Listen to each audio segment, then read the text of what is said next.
Hello বন্ধুরা, এডুকোপ্লাসের আজকের ভিডিওতে আমি আপনাদের দেখাতে চলেছি অ্যানিম্যাল ফ্যাক্টরির কিছু প্রসেসিং সিস্টেম। এই ভিডিওর মাধ্যমে আমি আপনাদের সঙ্গে শেয়ার করতে চলেছি অ্যানিম্যাল ফ্যাক্টরিতে কিভাবে চিকেন, ফিশ এবং ক্রাব প্রসেসিং করা হয়। তাই আপনাদের সকলকেই রিকোয়েস্ট করব ভিডিওটি অবশ্যই শেষ পর্যন্ত দেখবেন, আর আশা করি ভিডিওটি আপনাদের সকলেরই পছন্দ হবে। তো চলুন বেশি কথা না বাড়িয়ে ভিডিওটি শুরু করা যাক। প্রথমেই রয়েছে ক্রাব ফ্যাক্টরি অর্থাৎ কাঁকড়া ফ্যাক্টরি। আপনারা হয়তো অনেকেই বিভিন্ন হোটেলে গিয়ে কাঁকড়া খেয়ে থাকবেন, কিন্তু আপনারা এটা হয়তো জানেন না এই কাঁকড়া প্রসেসিং কিভাবে হয়ে থাকে। আজকের ভিডিওতে এটা আপনাদের আমি ক্লিয়ারলি বুঝিয়ে দেব। কাঁকড়া প্রসেসিংয়ের ক্ষেত্রে প্রথমে যেটা দরকার হয়, গভীর সমুদ্র থেকে কাঁকড়া মাছ ধরে আনতে হয়। আর এই কাজটি করা হয় একদম ভোরের দিকে, কেননা ভোরের দিকে সমুদ্রের জল খুবই শান্ত থাকে।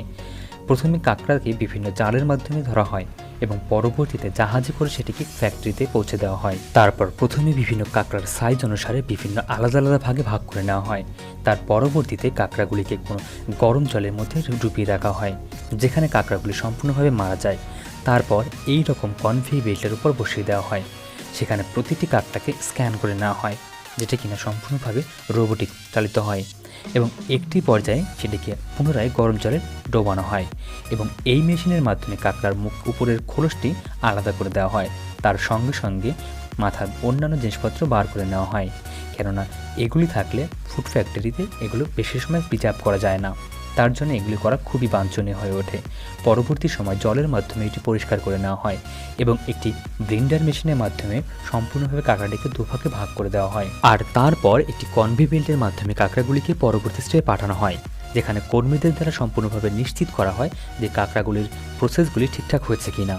আর সমস্ত প্রসেস ঠিকঠাক হলেই পরবর্তী স্টেজ অর্থাৎ প্যাকেজিং স্টেজে গিয়ে পৌঁছায়। আর এই ক্ষেত্রে কর্মীদের সবথেকে বেশি ভালো করে লক্ষ্য দিতে হয় কাঁকড়াগুলির সাইজের উপর, কেননা সব সময় একই প্যাকেটে সেম সাইজের কাঁকড়াগুলি থাকা বাঞ্ছনীয়। আর তার জন্যে একটি রোবোটিক মেশিন দ্বারা এই কাজটি করা হয়। আর তারপর প্যাকেটের কাজ সম্পূর্ণ হয়। এর পরবর্তীতে রয়েছে চিকেন ফ্যাক্টরি। আমরা অনেকেই হয়তো আছি যারা চিকেন খেতে খুবই ভালোবাসি, কিন্তু আমরা অনেকেই হয়তো এটা জানি না যে অ্যানিম্যাল ফ্যাক্টরিতে কিভাবে এই প্রসেসিংগুলো করা হয়ে থাকে। কেননা অ্যানিম্যাল ফ্যাক্টরিতে একসঙ্গে হাজার হাজার চিকেনকে এই প্রসেসিংয়ে রাখা হয়। আর যেখানে সবথেকে বড় চ্যালেঞ্জিং কাজ আসে সেটি হলো চিকেনের পালকগুলো ছাড়ানো, আর যেটা কিনা মুহূর্তের মধ্যে খুব সহজে করে দিতে সক্ষম এই মেশিনগুলি। এই মেশিনগুলির মাধ্যমে যে কোনো চিকেন রাখুন এবং সুইচ অন করুন, আর আপনার চোখের পলকেই সমস্ত কাজ কমপ্লিট হয়ে যাবে। আর তার জন্য চিকেন ফ্যাক্টরিতে এই মেশিনকে এক যুগান্তকারী পদক্ষেপ হিসেবে গণ্য করা হয়, কেননা এই মেশিন অনেক কাজকেই সহজ করে দিয়েছে।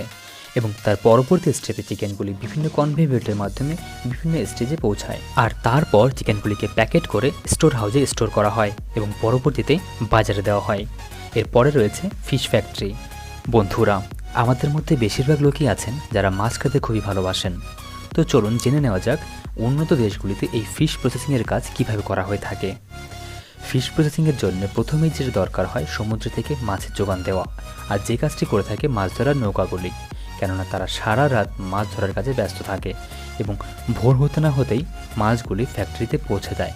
ফ্যাক্টরিতে মাছ পৌঁছানোর পর প্রথমেই যে কাজটি করা হয় সেটি হলো মাছের বিভিন্ন প্রজাতি এবং সাইজ অনুসারে আলাদা আলাদাভাবে ভাগ করে রাখা এবং পরবর্তীতে একটি কনভেয়র বেল্টের মাধ্যমে পাঠানো হয়, যেখানে প্রথমেই মাছগুলির মাথা কেটে নেওয়া হয় এবং পরবর্তীতে অন্য একটি কনভেয়র বেল্টের উপর চাপানো হয়। তারপর মাছগুলিকে পরিষ্কার জল দিয়ে ধুয়ে নেওয়া হয় এবং অন্য একটি কনভেয়র বেল্টের উপর চাপানো হয়।